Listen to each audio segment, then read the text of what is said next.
जय श्री राधे, जय श्री कृष्ण। कन्हैया कन्हैया पुकारा करेंगे, लताओं में व्रज की गुजारा करेंगे। कान्हा के हर भक्त की चाह यही होती है कि उसे व्रजवास मिल जाए, परंतु व्रजवास राधा रानी की कृपा के बिना नहीं मिल सकता। इसलिए राधे राधे जपा करो, कृष्ण नाम रस पिया करो। ऐसे ही अद्भुत प्रेमी संत थे श्री माधव दास जी, जो हर समय प्रभु की भक्ति में भाव में लीन रहते थे और हमेशा गुनगुनाते रहते थे, लताओं में व्रज की गुजारा करेंगे, राधा कृष्ण पुकारा करेंगे।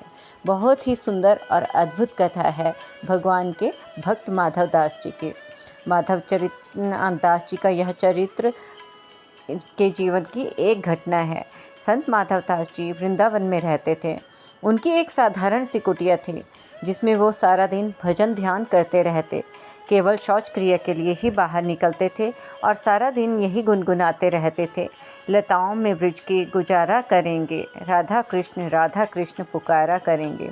और माधव दास जी पूरे दिन में एक बार ही प्रसाद ग्रहण करते थे, वो भी व्रज संतों की शीत प्रसादी उठा लाते, उसको भी अपने ठाकुर माधव को भोग लगा के फिर पाते। एक दिन अपने प्रभु के ध्यान में वे इतना खो गए कि प्रसाद पाने का भान ही नहीं रहा और बहुत देर हो गई। जब भूख लगी तो आंखें खुली, भागे गए शीत प्रसादी लेने, और आज जल्दबाजी में जैसे ही ग्रास मुख में डाला तो याद आया कि प्रभु को भोग लगाना तो भूल ही गए। तो मन में आया कि ग्रास उगल दें, किंतु सोचा अगर उगलते हैं तो संतों के प्रसाद का निरादर होगा, और अगर पा लिया तो माधव को भोग नहीं लगाया तो कैसे इस प्रसाद को पाया जाए। संतन को यह शीत प्रसाद लियो मुखडार, न जात गिरायो, लीलत लाज लगे मन माही, मनमोहन को नहीं भोग लगायो। भई गति छाँप छछुंदर की, कहा करो कछु समझ न आयो। माधव दास जी उदास हो गए और पूरे दिन पूरी रात ऐसे ही ग्रास मुख में लिए बैठे और झरझर आंसू बहाते रहे। बीत गवार विनीत, गई रजनी दूसरों दिन आयो, रोते रोते सुबह हो गई। माधव दास जी की दशा देखकर मनमोहन हमारे श्याम सुंदर से रहा नहीं गया। प्रभु प्रकट हो गए और बोले, माधव द्वार तिहारो आयो। और ठाकुर जी ने माधव दास जी को अपने हृदय से लगा लिया। जब माधव दास जी कुछ बाहरी चेतना में आए तो बोले, क्यों रे माधव, तो खुद खाकर मुझे भोग नहीं लगा सकता था?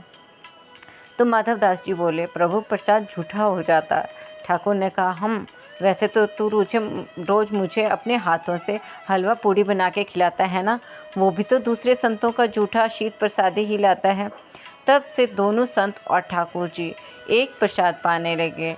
ऐसे प्यारे प्यारे कन्हैया के बहुत ही सुंदर भाव भरे भक्त हैं, और कन्हैया उनकी भक्ति का खूब आनंद लेते हैं और उन्हें आनंदित भी करते हैं।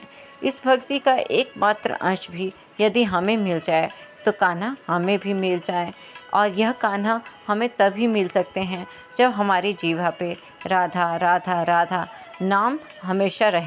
ऐसी प्रार्थना नित्य प्रति करें। हे कन्हैया, हे गोविंद, हे मेरी किशोरी जू, ऐसे भक्तों की भक्ति का एक अंश हमें भी मिल जाए तो हम भी उस भक्ति की ओर अग्रसर हों, उस मार्ग पर चलें जिस मार्ग पर हमें अपने कुंज बिहारी और राधा रानी श्यामा प्यारी के दर्शन हो, श्री जी की कृपा हम पर हो और हमें भी व्रज में वास मिले, और प्रभु की भक्ति, प्रभु की लीलाओं का चिंतन मनन करते रहें। भक्तों, आपको यह भक्त की कथा कैसी लगी? यह पसंद आई तो आप कृपया हमारे चैनल को सब्सक्राइब करें, वीडियो को लाइक करें और अधिक से अधिक शेयर करें। जय श्री राधे, जय श्री कृष्ण।